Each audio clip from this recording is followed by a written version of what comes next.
Tracy back with Michael Vey, Book 7, The Final Spark of Michael Vey, by Richard Paul Evans.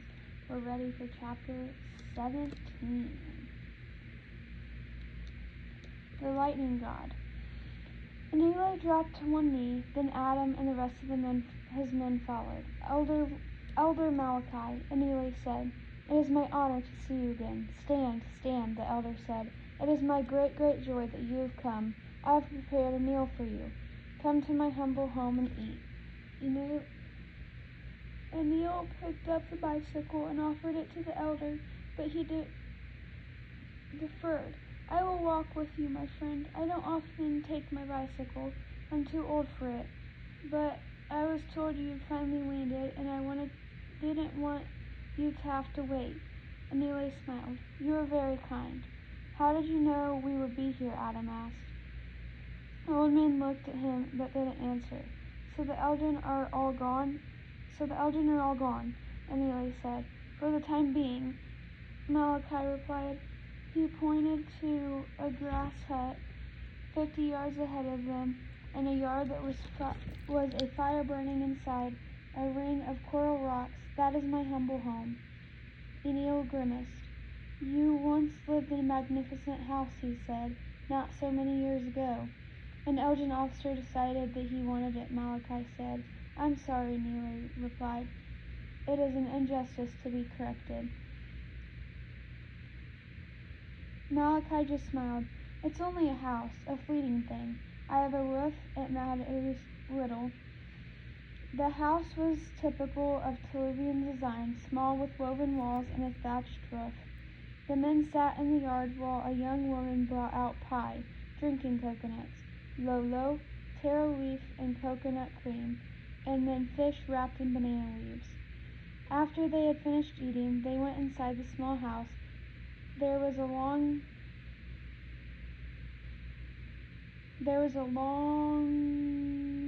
mat on the floor made of woven palm leaves. "We will sit," Malachi said. He spoke to the young woman. "My dear, bring us Kalev." "You are very kind," Anili said. "It is still our way to be hospitable when guests arrive. But you must have prepared for days. I knew you and your men would be hungry when you arrived. Then perhaps you already know why I've come." The elder nodded slowly. "I knew before the great flash." "The great flash," Anile repeated. "Tell me your story," Malachi said, and Anile wiped his mouth. "We escaped from Hades, Nieto, with 50 of our people, then sailed to Naunumaga. We met little resistance from Elgin, where we brought on 500 more and confiscated 4 large Elgin ships." "Wise plan, thank you." Next we sailed to Vitipu and took the island. We have filled our boats with weaponry and are ready to fight. I came to seek your counsel." Time is of the essence," Zeal suddenly interjected. "It is time we liberated Funafuti. The Elgin are gathering from around the world. Elder Malachi raised his hand and stopped him. "They have already gathered, my eager friend. The Elgin have been crippled," Naziel said. "It is time that we gather and fight." The old man looked down for a moment.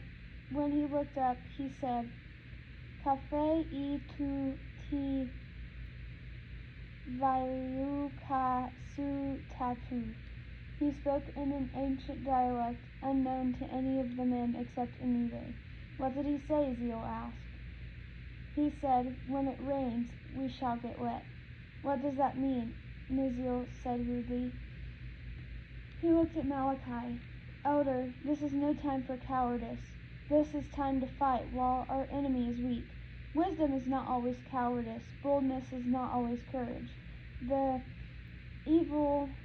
evil man is not weak as you think, my son. If you fight now, you will die, and then the evil man will have the land always, It is patience and wisdom that opens up the blossom, not force. The time will come. What time? Zeal asked. There was a moment of opportunity. There will be a moment of opportunity, Malachi said. You will know when it comes. It is when he comes. When who comes? The one the ancients spoke of. Uriah T. Atuna. And Nele looked at him quizzically. Ira T. Atuna? What does that mean? Adam asked. And Nele turned to them. The elder speaks of the lightning god. Zeal looked angry. This is no time for silly tradition. He raised his fist. It is time for revolution. Yes, it is, the old man said calmly. Then he was quiet for a very long time, but not in the foolish manner you have planned. Foolish! Zeal shouted. That is ridiculous.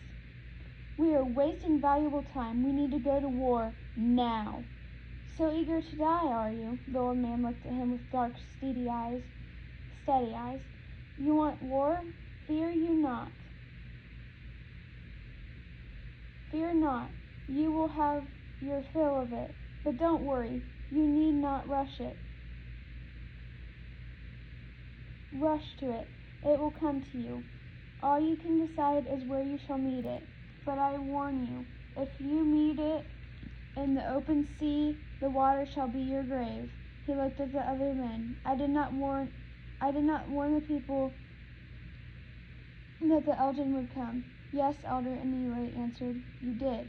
I did not warn the people to not take the gift of electricity. Yes, Elder. So now I tell you that someone will come to liberate us. You will. Did I not warn the people to not take the gift of electricity? Yes, Elder. So now I will tell you that someone will come to liberate us. You will not believe me. Will you not believe me? Forgive our lack of faith, Elder, Anile said. If you truly wish to be liberated and a means other than death, listen to me. The Elgin have already built their army from without. They have brought in soldiers from other nations to fight their war with us. They have brought in navy ships and cannons. If you meet them on the sea, then your demise is assured. He turned to Zeal. Funafuti is not as weak as you believe it is. If you go to Funafuti, you will all die. Then who will liberate our home? Where shall we go? Anile said. Shall we wait here? No. Nui cannot be defended. You will go to Nugufedo, the island the evil ones call Plutus, where you will find a fortress that will, for a time, stand against the Elgin host. The great vault they are building, Anile said, just for a time. Yes, it will fall. All fortresses fall in time, but there will be enough time for Urati Atula. He will come. He will deliver you. Then you will know that it is time to expel the evil one and liberate Funafuti. The lightning god, Anile said again. Are you sure? Most assuredly, Malachi said. I've seen him. I've spoken to him. When he is ready, he will come.